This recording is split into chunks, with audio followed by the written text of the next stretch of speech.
Palma 90 presenta Médicos en la Radio. Muy buenos días, queridos amigos de Médicos en la Radio. Buenos días, doctor Giancarlo de la Paz. Muy buenos días, el control. Este espacio llega a ustedes, Médicos en la Radio, gracias a NACLINI. NACLINI, contamos con nuestro propio laboratorio dental, con la tecnología más avanzada de toda la región para asegurar el mejor trabajo dental en el menor tiempo posible. Haz tu cita hoy llamando al 809-524-5858. NACLINI, todo en odontología. También este espacio llega gracias a la farmacia Dignali. Laboramos de lunes a domingo y días feriados. Farmacia Dignali, al servicio siempre para tu salud. Giancarlo, buen día, bienvenido al programa. Buenos días, doctor. Como siempre, un placer para mí estar aquí, último miércoles de cada mes. Agradecido por hacerme parte ya de esta familia de Médicos en la Radio. Dar un saludo a todos los que nos escuchan por las diferentes vías. Estamos para orientar, para ayudar y bueno, siempre agradecemos el tiempo en lo que se toman en escuchar y ver ese espacio para, bueno, pues sumar un granito más en el conocimiento y las prácticas médicas de forma correcta. Recordar que el doctor Giancarlo de la Paz es médico otorrino laringólogo, trabaja aquí en Barahona, en la clínica Magnolia, en el Hospital Jaime Mota y en el centro de riñón también, ¿verdad, doctor? Así es, sí, en la provincia de Bauruco, específicamente en Neiva, los sábados. ¿En la Gil Roldán o...? En la Gil Roldán. Ok, el doctor Giancarlo de la Paz nos va a acompañar como cada miércoles y trae un tema muy interesante que es motivo de muchas consultas y de muchas inquietudes por parte de los pacientes a diario. Es una de las principales consultas en pacientes mayores de 40 años y en sentido general ocupa más o menos el 10% de casi todas las consultas a las diferentes especialidades, principalmente a los médicos de atención primaria, al médico otorrino y también a los neurólogos. Giancarlo, antes de entrar en el tema que nos compete hoy, mira, hace meses ya que nosotros tenemos el Hospital Jaime Mota sin el tomógrafo. El tomógrafo es una parte esencial para diagnosticar muchísimas enfermedades. Ya la medicina de hoy se hace como... tú lo haces como que no te imaginas ya con este medio diagnóstico hacer medicina sin este medio diagnóstico, porque las tomografías, señores, son la parte esencial de casi todos los diagnósticos que nosotros nos sustentamos. La clínica es importante para tú diagnosticar, pero después que tú tienes toda la clínica y todo lo que tú estudiaste y muchas analíticas, la tomografía realmente que te va a dar el diagnóstico final, lo que tú necesitas para ponerle la cereza al pastel ahí arriba y decir, este paciente tiene lo que yo pensaba. Entonces, el tomógrafo se dañó en enero, muchos pacientes están yendo a Neiva, se pierde 3 o 4 horas. Hay pacientes que no pueden ir a Neiva que sencillamente uno tiene que conformarse con tratar clínicamente. Y la medicina de hoy no es tratar clínicamente ya, o sea, porque empíricamente hay que tener un diagnóstico certero para tú tratar enfermedades certeras. Sí, realmente, sí, siempre hemos sabido que si bien la clínica constituye el 80% del diagnóstico, hay casos específicos que sí es prioritario, esencial, definitorio en la imagenología, sobre todo en el tema, por ejemplo, de las enfermedades cerebrovasculares. Una tomografía a tiempo puede definir la vida o la muerte de ese paciente y un pronóstico favorable o desfavorable, porque no es lo mismo iniciar una terapia en un paciente que se presume que tiene una enfermedad cerebrovascular sin la imagen que con la imagen. O sea, el pronóstico es diametralmente diferente. O estos pacientitos, un ejemplo, ancianos que se caen y tú crees que no tienen nada, y en cuestión y una tomografía de manera inicial puede ver si hay una hemorragia cerebral o no, que muchas veces duran hasta meses y tú crees que no tiene nada y en meses es que vienen a presentar los síntomas realmente de que hizo un hematoma subdural. O sea, la tomografía hoy por hoy es uno de los medios diagnósticos principales para diagnosticar o confirmar algunas enfermedades. Doctor, en el día de hoy usted nos trae el tema de que, como ahorita en el preámbulo del programa mencionamos que es uno de los temas de las patologías principales de consulta diaria al médico de atención primaria, al neurólogo y al otorrino principalmente. El tema que nos compete hoy es el vértigo. Sí. Doctor, solo déjeme robarle 20 segundos más en ese mismo ámbito del tema del hospital.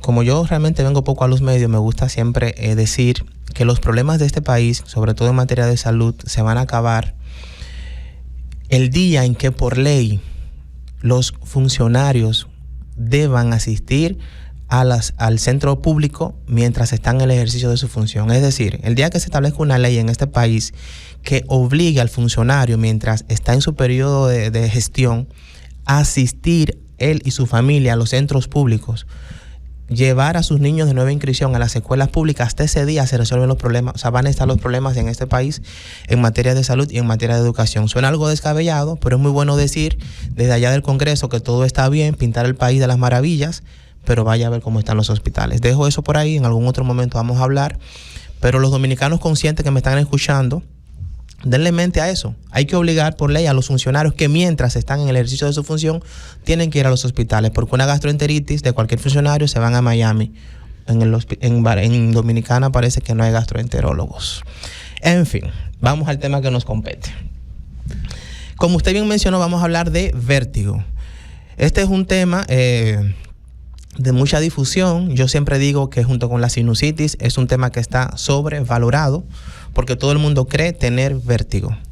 El programa de hoy va a ser muy orientador, no solo a la población en general, sino también a los colegas médicos, sobre todo los médicos generales, médicos familiares, médicos internistas, cardiólogos y neurólogos, que son los principales especialistas a los cuales los pacientes acuden cuando se sienten mareados. Lo primero es que tenemos que hacernos una pregunta a la cual le vamos a dar respuesta a lo largo del programa. La pregunta ¿es lo mismo vértigo que mareo? ¿Es lo mismo mareos que vértigo? La respuesta ya le adelanto que es no, pero hay que ir analizándola. Entonces vamos a empezar primero definiendo algunos conceptos. Lo primero, rapidito. Lo primero es que tenemos que saber que el equilibrio, como concepto en medicina, no es más que la capacidad de mantener la orientación del cuerpo o las partes del cuerpo respecto al ambiente, al medio que nos rodea. Este equilibrio depende en nosotros de tres sistemas fundamentales. Sistema visual, que manda señales, recoge y envía señales al sistema nervioso central. El sistema del oído, que recoge y envía señales al sistema nervioso central. Y una tercera vía que se llama propiocepción, que no es más que la capacidad que tenemos de percibir la posición de nuestro cuerpo respecto a donde estamos. Es decir, yo ahora sé que estoy sentado, que tengo los antebrazos semiflexionados sobre la mesa sin necesidad de estar viendo la mesa, porque hay receptores en mis articulaciones, en mis músculos, en mis tendones que me envían señales al sistema nervioso central y me dejan saber que yo estoy en esta posición, sin necesidad de que yo esté conscientemente diciendo, no, yo estoy sentado. Cuando estoy acostado pasa igual, la posición de los músculos, de las articulaciones, manda señales a través de este sistema de propiocepción que me dejan saber que yo estoy acostado. Cuando estoy de pie, igualmente se envían señales que me dejan saber que yo estoy de pie. O sea que el equilibrio no depende únicamente del oído. De ahí que no todos los trastornos del equilibrio van a ser problemas del oído. Depende del sistema visual, la visión, del oído interno, es verdad, el sistema laberíntico, que es, digamos, la mayor parte, y finalmente el sistema propioceptivo. Toda esta gente va a enviar unas señales al sistema nervioso central, específicamente al tallo encefálico, al cerebelo y a todos los hemisferios cerebrales. Es decir, que el equilibrio en su mantenimiento, la vía del equilibrio, es una de las más complejas porque todo el sistema nervioso central está directamente involucrado en el mantenimiento del mismo. Entonces, ¿qué es por concepto vértigo? y qué es por concepto mareo. El mareo lo podemos definir como una sensación de inestabilidad, de desequilibrio. Así, sencillo, una sensación de inestabilidad o de desequilibrio. Mientras que el vértigo lo definimos como una sensación de inestabilidad y desequilibrio, pero que es giratoria. Y es el concepto fundamental que diferencia el vértigo del mareo. O sea, cuando hablamos de vértigo estamos hablando de sensación de giro, que puede ser que el paciente o la persona note que el mundo está dando vueltas, que los objetos cuando los ve están dando vueltas, que es lo que se conoce como vértigo objetivo, o puede sentir que él mismo es el que está dando vueltas. No, yo siento que estoy dando vueltas, que es lo que se conoce como vértigo subjetivo. Claro, este evento aparece por crisis, o sea, de repente, sin aviso. Lógicamente que si usted de repente ve que el mundo está dando vueltas, usted pierde el equilibrio. O sea, que por definición hay un trastorno del equilibrio. Estas crisis suelen ser de poca duración, segundos, minutos, rara vez horas. No es que el paciente está un día entero viendo las cosas dando vueltas. Estas crisis se suelen acompañar de náuseas, de vómitos, piel fría, el paciente empieza a sudar, que se llaman manifestaciones vagales. Mientras que en el mareo, lo único que yo dije fue sensación de inestabilidad. El paciente lo que dice es como que se siente lejos, que se siente que no es el mismo, que siente la cabeza aturdida, que me siento raro, pero en ningún momento dice que ve las cosas dando vueltas. O sensación de desmayo también. Sensación de desmayo, que no soy yo mismo, que me voy a caer, pero en ningún momento ve las cosas dando vueltas. Soy reiterativo de forma... O sea que lo que diferencia básicamente al mareo del vértigo es la sensación de giro, de que las cosas están girando o uno mismo está girando. Y los síntomas acompañantes, porque el vértigo se acompaña en un 99.9% de las ocasiones de náuseas, vómito, palidez cutánea mucosa, piel fría, sudorosa. El paciente empieza a sudar.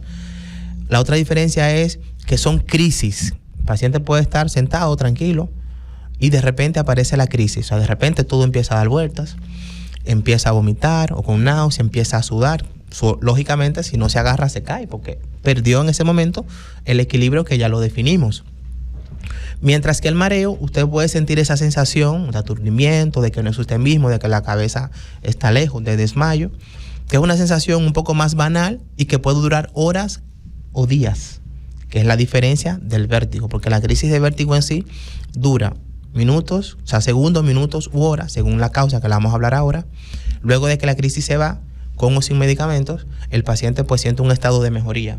Quizás, irónicamente, después de una crisis de vértigo, el paciente pueda sentirse un poco mareado durante algunos días. Pero vértigo en sí mismo tiene que llevar consigo la sensación de giro. Y es esto en donde no solo el paciente tiene que aprender a diferenciarlo, sino los colegas que nos están escuchando, que tienen que orientar el interrogatorio a esto que yo acabo de decir. Porque el paciente llega a la consulta y dice, no, doctor, yo me siento mareado. Entonces la pregunta es, sí, pero descríbeme ese mareo. Explícame con términos llanos a qué tú le llamas mareo. ¿Cómo es que tú realmente te sientes cuando estás mareado? Entonces el paciente ahí te va a empezar a decir. Entonces nosotros vamos orientando ya luego preguntas más concretas. Cuando te sientes así, ¿qué tiempo duras? ¿Tienes náusea? ¿Empiezas a vomitar? ¿Ves las cosas dando vueltas? Y en esa pregunta hay que ser reiterativo, porque el paciente de que tú le dices, ¿ves las cosas dando vueltas? Él dice que sí, sin serlo. Ves las cosas dando vueltas y tienes que ponerle el ejemplo. O sea, ves que las cosas están dando vueltas. Suena irónico porque el paciente que dice que está mareado, todo lo que uno le pregunta, él dice sí. Entonces el diagnóstico puede ser erróneo. Hay que saber orientar el interrogatorio detalladamente, con pausa, explicándole al paciente para que realmente nos defina cuáles son los síntomas que él tiene y si son de vértigo o de mareo. Porque como yo le digo a los residentes que rotan conmigo, sobre todo lo de emergencia y medicina familiar, el mareo lo puede ocasionar cualquier cosa. El estrés, que usted deshidratado, que tenga fiebre, que tenga hambre, cualquier cosa puede darte un mareo. Pero el vértigo no, el vértigo son cosas muy concretas que son trastornos ya a nivel de oído o a nivel del sistema nervioso central.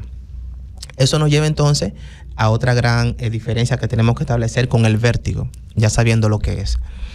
Y es que no todos los vértigos son del otorrino. O sea, ya aunque el paciente tenga el vértigo, ya ahora tampoco hay todos son del otorrino.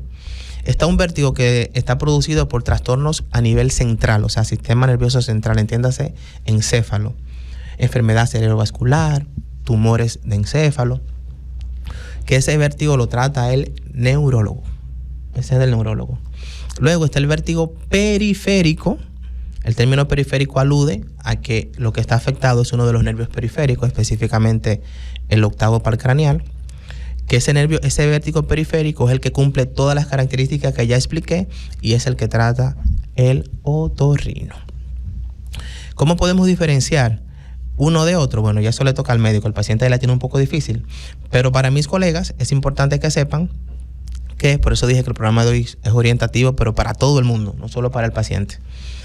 En el vértigo periférico, todas y cada una de las características que yo expliqué deben estar en su totalidad o un 90% de ellas, porque no hay enfermedades, hay enfermos. Yo siempre lo he dicho, en medicina no hay enfermedades, hay enfermos. Cada paciente puede manifestar diferentes síntomas con la misma enfermedad.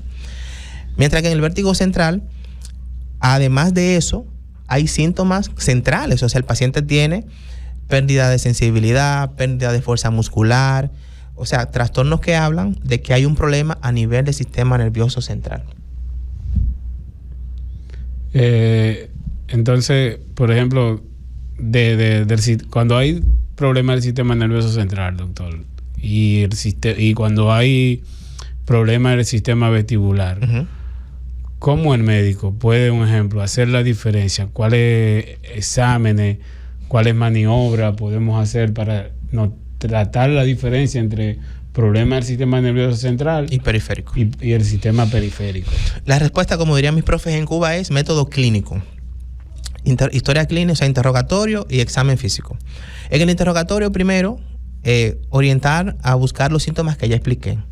Que evolucione por crisis el periférico, que se acompañe de náuseas, de vómitos, piel fría, sudorosa, que haya sensación de giro, que la duración sea de minutos, segundos, o sea, segundos, minutos u horas.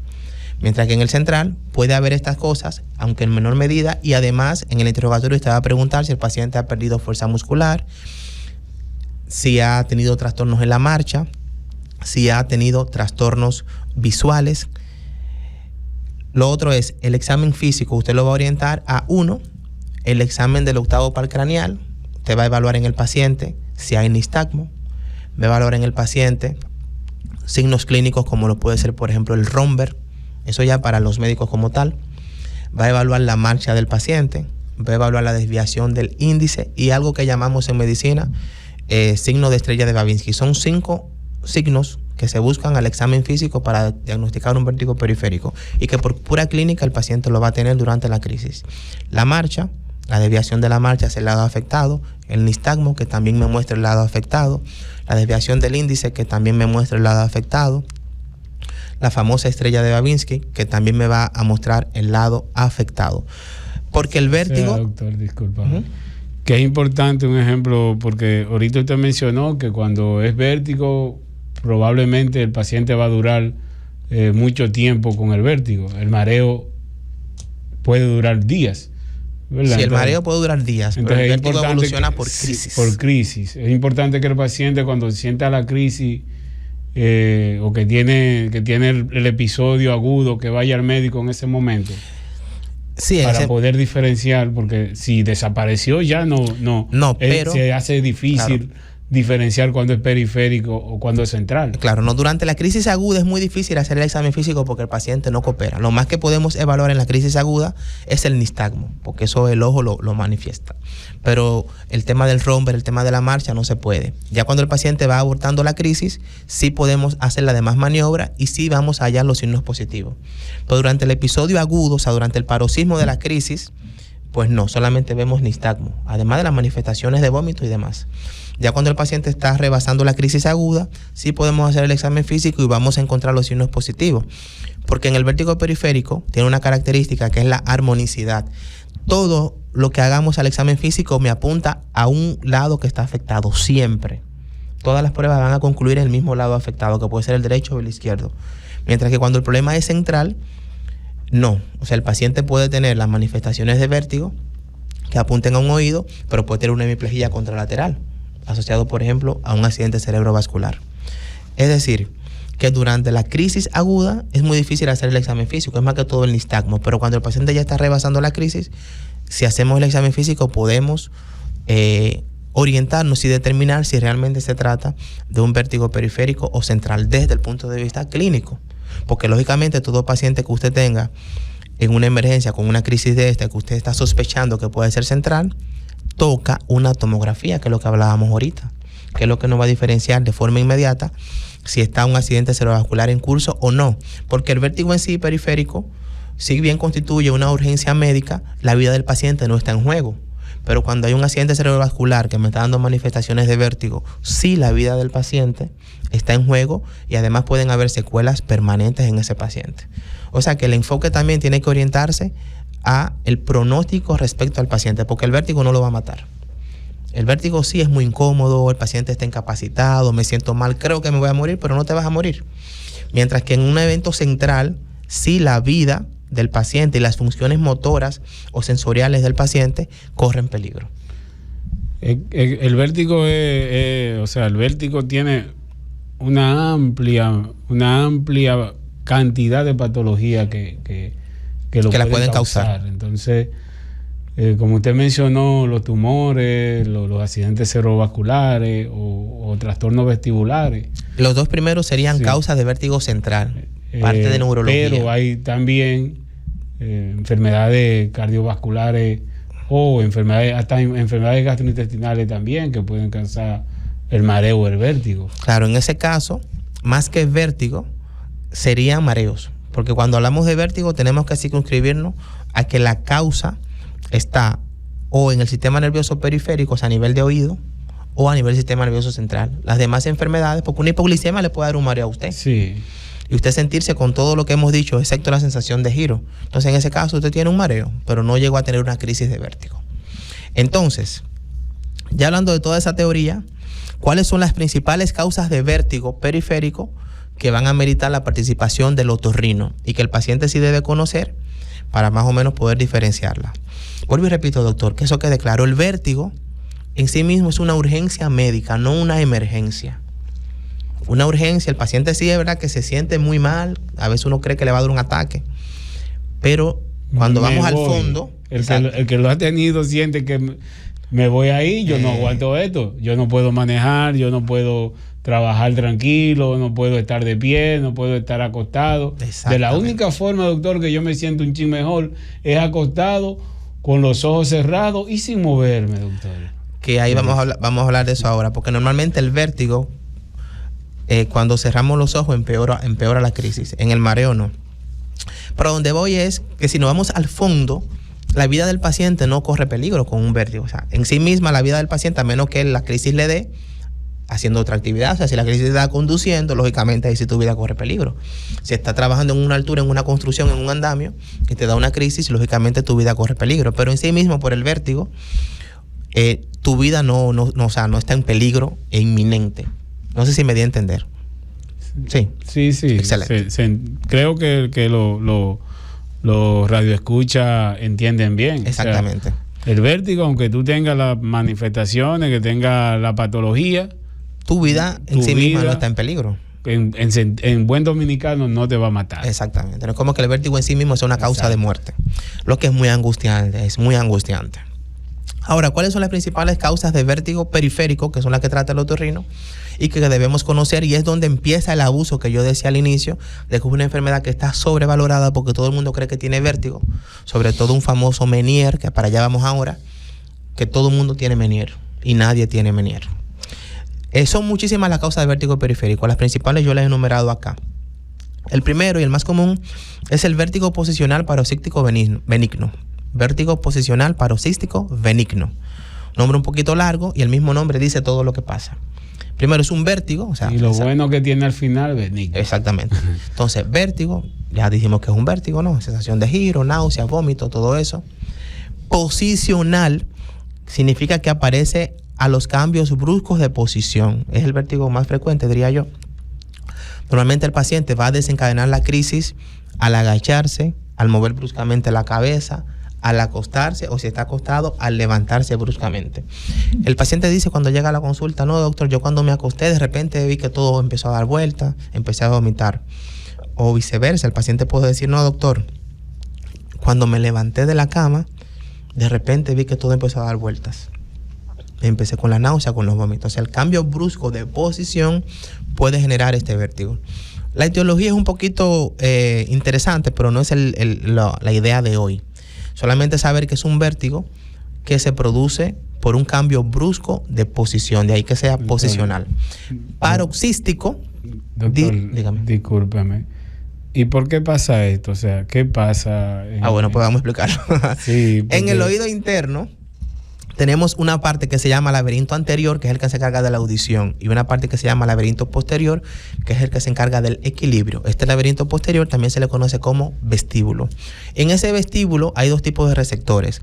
Receptores para el equilibrio estático, o sea, estar tranquilos sin movernos, y receptores para el equilibrio dinámico.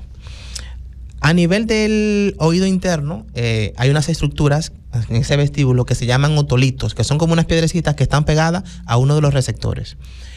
Asociado a traumas y a veces de causa idiopática, o sea, sin causa definitiva o demostrable, estos piedrecitas, otolitos, se pueden desprender y empiezan a nadar, a viajar en un líquido que está en el oído interno que se llama perilinfa.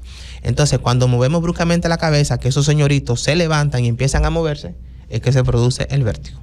Eso es como un ejemplo para que la gente entienda, cuando se desprende un ejemplo, hielo seco en agua. Exactamente. Que están flotando ahí, cuando el agua se mueve, eso también se mueven y entonces eso da la sensación de que te va a caer, de mareo. El vértigo con todos los síntomas que hemos hablado. Entonces cuando el paciente se detiene, que se queda tranquilo, que ellos vuelven y se asientan. Vuelve a su normalidad y todo tranquilo. Entonces por eso es el cambio brusco de posición el que lo levanta, digamos. Sí. Empiezan a nadar por ahí en la perilinfa y entonces producen el vértigo. O sea, para que se entienda ahí lo más simple posible lo dije. Entonces, ya dijimos que es un vértigo posicional. Paroxístico, ¿qué quiere decir? Que evoluciona por crisis.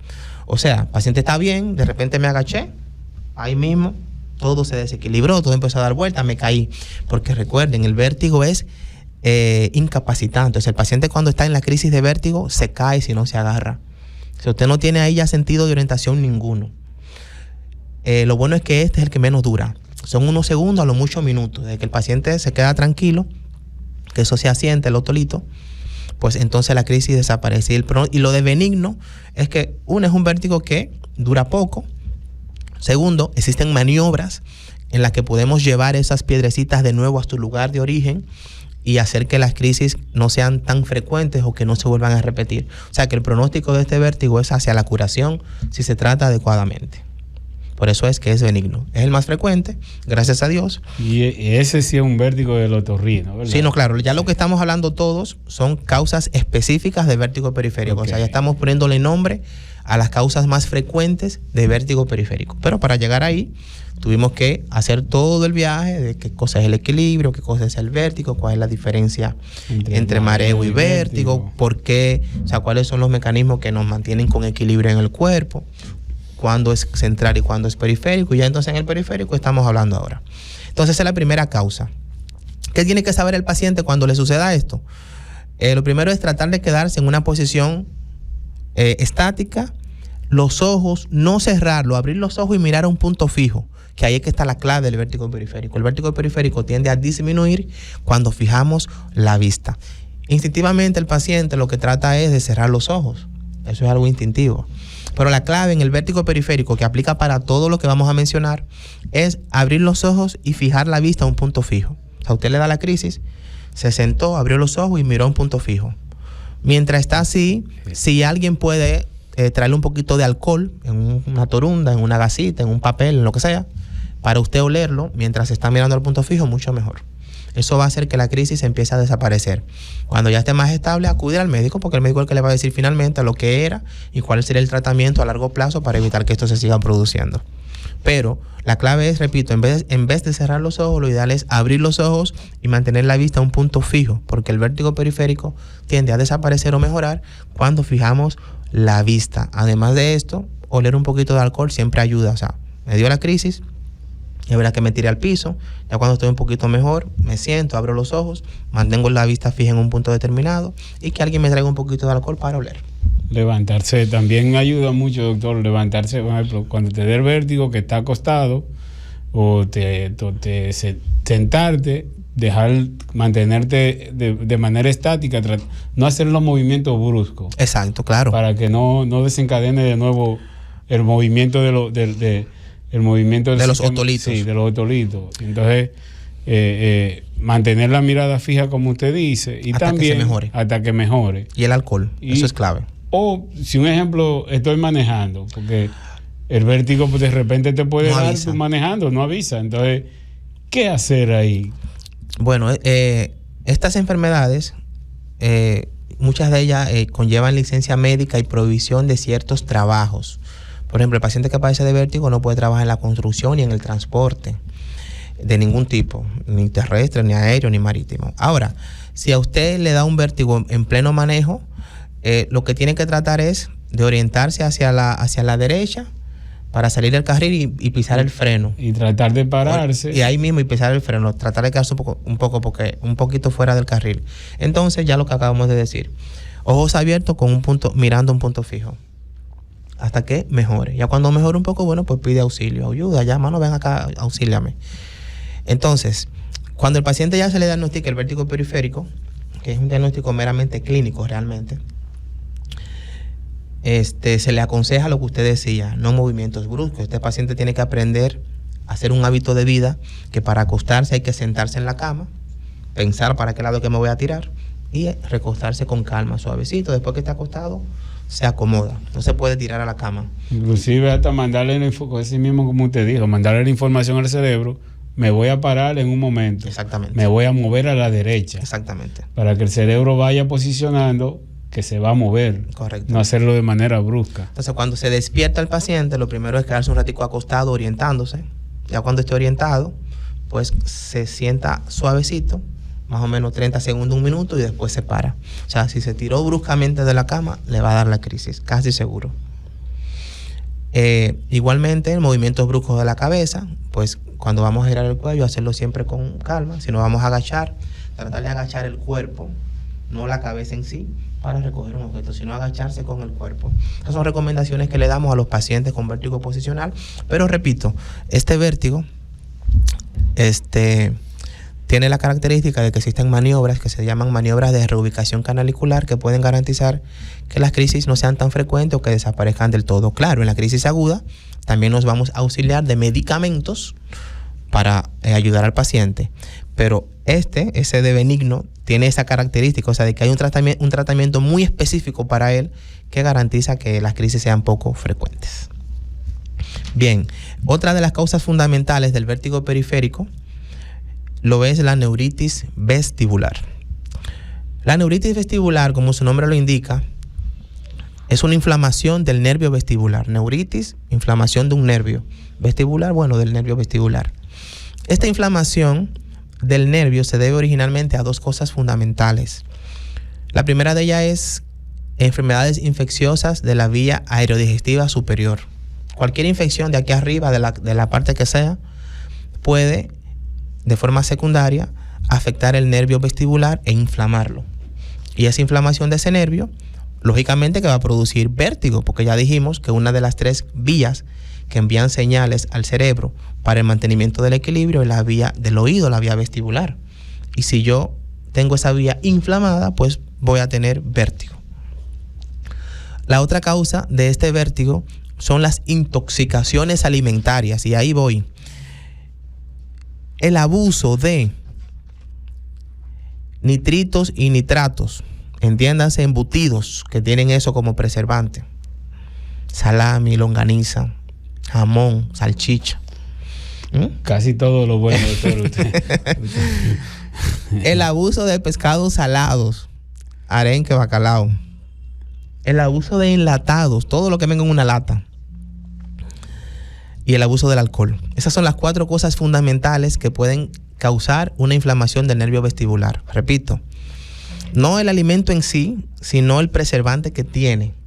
Porque, por ejemplo, si usted hace una longaniza artesanal en su casa, pues eso no tiene preservante, eso no le va a causar daño. Pero si usted la compró de esa ultra procesada, usted sabe que tiene su nitrito y eso le va a causar daño. Aunque hay, por ejemplo, eso no estoy haciendo promoción, hay ciertos supermercados que venden unos productos que dicen artesanales, que dicen de que sin nitritos ni nitratos, que bueno, si el paciente que tiene vértigo le puede echar mano a uno de esos, pues perfecto.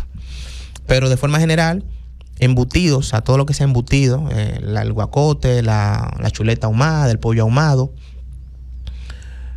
ahumados son los ahumados. Los demás embutidos en generales que mencioné, jamón, salchicha, salami, pescado salado, arenque, bacalao, todo lo que venga en una lata, así sean vegetales, y el alcohol, todo eso es sumamente dañino para el oído. Pero entonces usted dirá, bueno, doctor, entonces nadie puede comer salchicha. Bueno, el paciente que ya está diagnosticado con un vértigo, sí se le debe prohibir o limitar esos alimentos. El que no padece de vértigo, bueno, que coma, pero no abuse. Pero el que ya tiene el vértigo diagnosticado, tiene que limitar, vértigo de cualquier causa, no solo la neuritis vestibular, sino cualquier vértigo periférico, tiene que limitar estos alimentos porque ellos pueden directamente desencadenar las crisis. Porque ya hay un daño en ese oído interno y si usted le sigue, ¿cómo se dice?, enviando productos nocivos, pues lógicamente el daño puede aumentar. Doctor, hay algunas otras sustancias, por ejemplo, drogas, como la cafeína, pueden ser causa de vértigo en sí. No está del todo documentado, aunque sí bien la dependencia a esta sustancia, sobre todo en la etapa de abstinencia, sí le puede dar síntomas de mareo, así como le da dolor de cabeza, le da temblores, usted puede sentir mareo. Pero que en sí mismo la cafeína sea una causa demostrada de vértigo, no está del todo definido.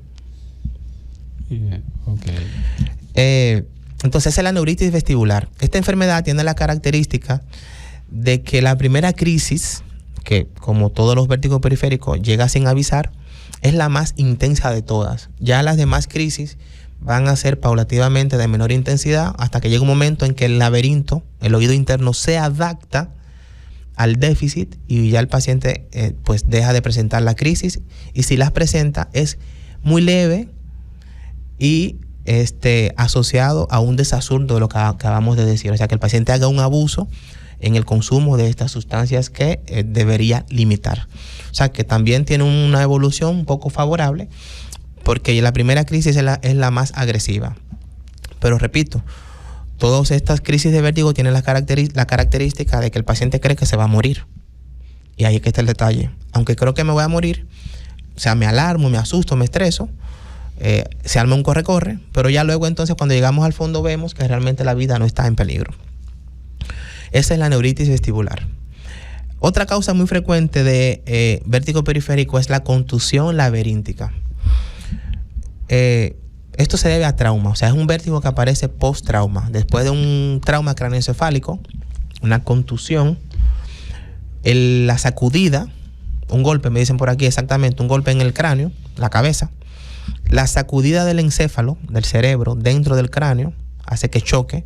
Por ejemplo, hay estos niños que muchas veces los padres los llevan en la parte delantera de los vehículos, entonces de repente tú frenas, el cerebro choca exactamente a la misma velocidad que chocó, que el cuerpo se mueve, o más rápido, claro, porque está flotando en el líquido cefalorraquídeo. Eso es correcto. Esto le causa trauma al niño y puede causar vértigo, un vértigo, o también a los pacientes de manera general, no solo niños. Claro, no, y también se ve mucho los padres que suelen jugar con los niños, que los tiran, tirarlo para arriba. Todo eso puede causar que el cerebro choque contra las paredes del cráneo y causar una contusión a nivel de la parte del oído interno. Y entonces eso puede desencadenar luego una crisis de vértigo. O sea, el paciente después del trauma empieza manifestando lo que hemos hablado. Pérdida del equilibrio, sobre todo determinado por sensación de giro, náuseas, vómito, que pueden ser una crisis única o varias crisis. Pero por la misma característica del vértigo, que vuelvo y reitero que es muy incapacitante y da mucho miedo, pues todo el mundo se alarma, y cuando llegamos al consultorio, a la emergencia, debemos entonces saber orientar el interrogatorio para descartar este tipo de trauma, que no siempre es un trauma manifiesto, como ya el doctor dijo, un frenazo, que eché el niño, o sea, estoy jugando con el niño y lo estoy tirando. O sea, tenemos que saber como médicos orientar el diagnóstico para cada una de las causas, porque el paciente no te va a decir, yo tengo una contusión laberíntica, yo di un frenón antes de ayer duro y el niño se me fue para adelante, no se me partió la cabeza, por eso no lo reporté, pero ese impacto, ese choque puede traer efectos. Esta contusión laberíntica, el tratamiento en cuanto a la fase aguda es el mismo que para todo, que es el que yo voy a explicar más tarde desde el punto de vista de medicamentos, y la evolución también suele ser favorable siempre y cuando no haya lesiones internas del cerebro, o sea, no hubo hemorragia, no hubo coágulos, pues entonces la evolución debe ser favorable. Es una de las causas, digamos, menos esperadas o menos buscadas, pero es de las más frecuentes. Pero sucede. Exactamente, sobre todo en los niños. También muchos ancianitos que se caen, no se fracturan, por eso el familiar no lo lleva al médico, entonces después viene el vértigo. Lo mismo que expliqué ahorita, que los ancianos que se caen y por eso mencionamos la tomografía, que es un medio diagnóstico crucial y fundamental para diagnosticar, para confirmar diagnósticos. Eso es correcto. Otra causa que quiero mencionar es el neurinoma del acústico. Aquí quiero hacer un asterisco porque esta enfermedad, antes de que aparezca el vértigo... Neurinoma del acústico. Sí, neurinoma del acústico por concepto es un tumor que es benigno, que aparece en el octavo par craneal, justamente en la porción de la audición, pero como la porción de la audición y la del equilibrio van juntitas, sí, en el mismo canal. O sea, la gente cuando uno menciona el oído, ¿verdad? Uh-huh. Entonces, tú crees que el oído, cuando menciona todos esos nombres, como que todo está lejos uno de otro. Todo eso está pegado ahí. Todo está pegado y todo está junto. Exactamente. Entonces, este tumor, que es de la porción acústica, por un efecto de masa, comprime la porción vestibular y secundariamente aparece el vértigo. Pero antes que aparezca el vértigo, el paciente suele tener acúfenos. Y eso es importante. Hasta ahora yo no he mencionado síntomas auditivos asociados al vértigo, porque en las primeras 3 enfermedades que mencioné, el acúfeno es la sensación de ruido en el oído. Es un pitido que el paciente puede sentir. Exactamente. Puede ser un sonido agudo, como cuando el televisor está sin señal, o puede ser un sonido más grave. Era antes, doctor, y ahora los televisores casi tienen señales. Eso era en los años 90 y 80, que se iba la señal y se quedaba el pitico. Entonces, todo paciente que esté experimentando acúfenos debe acudir a una evaluación, porque el acúfeno en ninguna de sus formas es normal. Hay muchas causas que lo producen, unas son más leves que otras, algunas son tratables, otras no, según la etapa en la que el paciente llegue. Pero siempre que un paciente tiene acúfeno es importante una evaluación adecuada. Y aquí entonces cobra mucha importancia la imagen, porque sí, para yo hacer el diagnóstico de este señorito en particular, del neurinoma del acústico, sí me tengo que auxiliar de la imagenología. Y en este caso no solo de la tomografía, sino también de la resonancia magnética nuclear y resonancia de alto campo magnético, porque son lesiones tan pequeñitas que los equipos convencionales, o sea, no modernos, pues tampoco lo ven. Y de verlo ya tiene que ser algo muy exagerado, porque estamos hablando de estructuras milimétricas, o sea, esto no son cosas que miden 2 o 3 centímetros, son cosas milimétricas. Entonces, hago aquí, repito, el paréntesis de que el acúfeno no se puede tomar a la ligera y que en este caso particular el vértigo se suele acompañar de acúfeno. En los que hemos mencionado, la presencia de acúfeno acompañando al vértigo no es la característica fundamental, pero ya a partir de ahora, tanto en el neurinoma del acústico como en la otra entidad, que es el Meniere, sí el acúfeno juega un papel preponderante en la sintomatología del paciente. Esta es una enfermedad, el neurinoma, que el pronóstico no es bueno, porque estamos hablando de que es un tumor que, aunque es benigno, o sea, no es un cáncer, aunque es un tumor benigno, por el lugar en donde está ubicado, es muy difícil el acceso. Al empezar a crecer, empieza a comprimir, ya mencioné, a la porción vestibular, pero también empieza a comprimir a otro nervio, que es el nervio facial, que está ahí mismito, en el mismo canal auditivo interno. Entonces, ya el tratamiento definitorio es cirugía, neurocirugía, que no siempre es exitosa, porque ese tipo de cirugía hay que tratar de quitar la lesión sin afectar a las estructuras vecinas. Por eso, repito, lo importante aquí es el pesquisaje y la detección a tiempo. Si tenemos sensación de ruidos en los oídos, ameritamos una evaluación con el otorrino para descartar las causas más frecuentes y también de las más infrecuentes, pero de las más peligrosas, que es el neurinoma del acústico. O sea, que es una entidad a la cual hay que tenerle respeto. Y prestarle mucha atención. Exactamente. O sea, no recordarle a los pacientes que nosotros los dominicanos somos muy dados a llevarnos de lo que el vecino dice o de lo que el vecino, porque yo fui al otorrino hace un año y me indicó este medicamento y yo mejoré con este medicamento, tómatelo. Te puede servir a ti. Y te puede servir a ti. No todas las patologías que tú tienes, porque probablemente tú fuiste, el otorrino te diagnosticó, vio que tú no tenías nada, que simplemente era causa idiopática. Así te es. indicó un medicamento, mejoraste. Hay que ir al otorrino, hay que ir al médico, señores. No usen los medicamentos que el vecino usó. Vayan al médico para que sea el médico, que es el facultativo, el que estudió 6 años de universidad, más 4 o 5 años de una especialidad, que diagnostique que tú estás bien o que tienes algo que se puede curar o puede mejorar si se diagnostica a tiempo. Es correcto. Entonces, fíjese, doctor, y los amigos oyentes, que yo he mencionado como creo que 3 veces la palabra Menier, pero llevamos casi 40 minutos hablando y la palabra casi Menier, una hora y no lo hemos mencionado. Bueno, y la palabra Menier se ha mencionado 2 o 3 veces. Sí.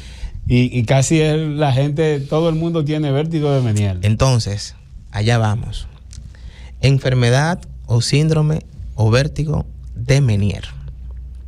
Esta es una enfermedad que todo el que dice que tiene mareo, él mismo se la atribuye si tiene algunas nociones de medicina, o la mayoría de los médicos se la atribuyen desde que el paciente menciona la palabra mareo. A veces sin siquiera definir qué es un vértigo realmente, o sea, diferenciar el mareo del vértigo. Ya porque el paciente dijo que se siente mareado, ya tiene un vértigo de Menier. Y el paciente, cuando usted le dice que tiene un vértigo de Menier, ya sea un médico general que se lo dijo, un cardiólogo, un neurólogo, el que sea, el paciente lo asume como suyo, adopta el vértigo de Menier y lo cría. Porque a veces el paciente, yo noto que se siente orgulloso de decir, ay no, yo padezco del síndrome de Menier. Ajá, no me diga, ¿quién se lo diagnosticó? ¿Entiende? Entonces, sí, parece un poco jocoso, pero aquí es para que la gente nos pueda entender y los colegas nos puedan entender. El vértigo de Menier tiene una triada clásica. O sea, hay 3 cosas que definen esta enfermedad. Primero es la presencia de vértigo, pero vértigo como ya lo hemos descrito, no un mareo cualquiera banal. Vértigo con todas las de la ley. Sensación de giro, evoluciona por crisis, náuseas, vómitos, piel fría sudorosa, nistagmo al examen físico, todo eso que hemos hablado del vértigo. Lo otro es que también hay acúfeno, el mismo acúfeno que mencionábamos hace un ratito, o tinnitus, que es el ruido en el oído ese molesto, que se hace más perceptible en los ambientes poco ruidosos, porque cuando uno está en el silencio, en la noche, es cuando uno más lo siente, porque en el día el sonido ambiente, el motor, la gente hablando, enmascara, bloquea, oculta el ruido de uno. Cuando uno está en el silencio, entonces que se hace más efectivo, ese acúfeno tiene que estar presente. Y lo tercero es la hipoacusia, o sea, la disminución de la audición. Disminución de la audición que puede ser manifiesta, puede ser, ¿cómo diría yo? O sea, el paciente la puede sentir. El paciente puede decir, no, doctor, yo escucho menos. O pues el paciente quizás no lo siente, pero cuando le hacemos la prueba de audición, la audiometría, vemos que realmente existe la hipoacusia. Entonces, cuando se establece esa triada, hay que decimos que el paciente pudiera tener un síndrome de Menier. Y digo pudiera porque todavía faltan cosas. Entonces, repito, el vértigo, no el mareo, vértigo como ya lo hemos definido, el acúfeno o tinnitus, el ruido en el oído, y la hipoacusia, ya sea manifiesta o no, o sea, que el paciente lo note, que oye menos, o que aunque el paciente no lo diga, cuando le indiquemos la prueba de audición, veamos que efectivamente para la edad hay una disminución de la audición, valga la redundancia. Entonces este paciente cumple con la triada que pudiera responder a una enfermedad de Menier. Pero este paciente que tiene esa triada, como médico, para yo decirle que tiene Menier, yo tengo que primero descartar todas las causas que he mencionado y las otras causas que son un poco menos frecuentes, que no es el objetivo del programa. O sea, aquí yo no voy a hablar del 1% de causa de vértigo. Pero como médico tenemos que ya así en la consulta y en el seguimiento, indicar todas las pruebas complementarias necesarias, tanto imagenológicas como no, para descartar todas las causas posibles de vértigo. O sea, que el vértigo de Meniere o la enfermedad de Meniere es una enfermedad por exclusión. Prácticamente. Esa es la palabra. Entonces, cuando ya yo descarté como otorrino todo lo otro y el paciente efectivamente tiene la triada, yo le digo, bueno, sí, usted debe tener el síndrome o la enfermedad de Meniere. Y siempre se queda la palabra debe, porque es que el diagnóstico definitivo de esa enfermedad es por histología, por una biopsia del hueso temporal. Y normalmente en el paciente vivo no se le hace ese tipo de biopsia. Muchas veces, o sea, al inicio, cuando se estudió esta enfermedad, el diagnóstico final ya se hacía en una biopsia de un cadáver, cuando que se tomaba la muestra y se veía así, mira, realmente están los cambios histológicos en el hueso temporal que definen que sí, que el paciente tenía un Meniere. Ya por clínica lo habíamos planteado por la triada y la exclusión de las demás causas, pero digamos ese diagnóstico final se hacía mediante una biopsia. Entonces, a quien yo le digo que tiene Meniere es el que ya yo he estudiado, requete valorado, no tiene nada más, tiene la triada. Bueno, pues sí, ya lo catalogo como un síndrome de Meniere, que no solamente se queda ahí, porque este paciente que tiene el síndrome de Meniere, que es la enfermedad que más crisis da de vértigo en cuanto a frecuencia, este paciente se lleva un certificado médico para el tema laboral. El paciente con Meniere no puede definitivamente trabajar en ciertas áreas. O sea, está prohibido. Las que mencioné hace un momento. O sea, no puede trabajar en construcción, ningún trabajo riesgoso en donde la crisis pueda desencadenar un accidente que peligre la vida de él o de los demás. El paciente con un Meniere puede estar. Porque a diferencia de las otras causas, que si bien las primeras crisis son las más agresivas, que duran menos, el Meniere sí, en ese sentido es el de peor pronóstico, porque las crisis son más frecuentes, la duración es aún un poco mayor, la inestabilidad del paciente dura más que en las demás, entonces este paciente sí está incapacitado. O sea, que el Meniere, primero, no lo debemos decir a la ligera, y segundo, al que se le diagnostica, hay que ver la parte entonces laboral. Entonces no podemos andar diciendo a todo el mundo que tiene Meniere y váyase para su casa. Bien, estamos llegando a la parte final del programa, doctor. Es un programa muy interesante, un programa muy amplio. El tema incluye muchísimas patologías. Trataste de encajar todas esas patologías que son bastante largas, las que mencionaste, que son temas de discusión largo, y trataste de resumirlo aproximadamente una hora ya. Como, ¿qué hacer? O sea, cuando el paciente tiene mareo, ya rapidito para cerrar el programa. Bueno, en la crisis aguda lo fundamental es tratar de mantener la calma. Como dije, sentarse, no cerrar los ojos, sino estabilizar la vista en un punto fijo. Y si le podemos poner al paciente un poquito de alcohol para oler, sería ideal.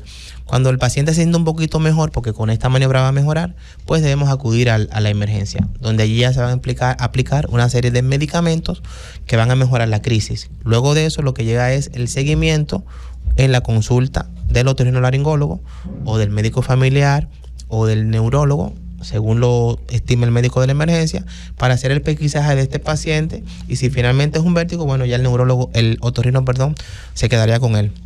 Pero lo que quiero es que quede claro que no es lo mismo vértigo que mareo, que no todos tenemos Meniere, y que esta maniobra de mantener la calma, sentarnos y fijar la vista puede hacer menos traumático la experiencia del vértigo, que por sí misma es bastante alarmante, en el sentido de que el paciente puede sentir que su vida pues se le está yendo, aunque realmente no sea así. Pero la sensación está y eso no se puede quitar. Bien, muchísimas gracias, doctor Giancarlo de la Paz. El doctor Giancarlo de la Paz es médico otorrino, como mencionamos al principio del programa. Él está aquí ya, una costumbre, al final de cada mes. El último miércoles de cada mes. Este espacio, doctor, llega gracias a Farmacia Dignali, al servicio siempre para tu salud, y también a NAClinic. En NAClinic contamos con nuestro propio laboratorio dental, con tecnología más avanzada de toda la región, para asegurarle el mejor trabajo dental en el menor tiempo posible. Haz tu cita hoy llamando al 809-524-5858, NAClinic, todo en odontología. Gracias, se despiden de ustedes el doctor Giancarlo de la Paz y el doctor Alexander Erasme.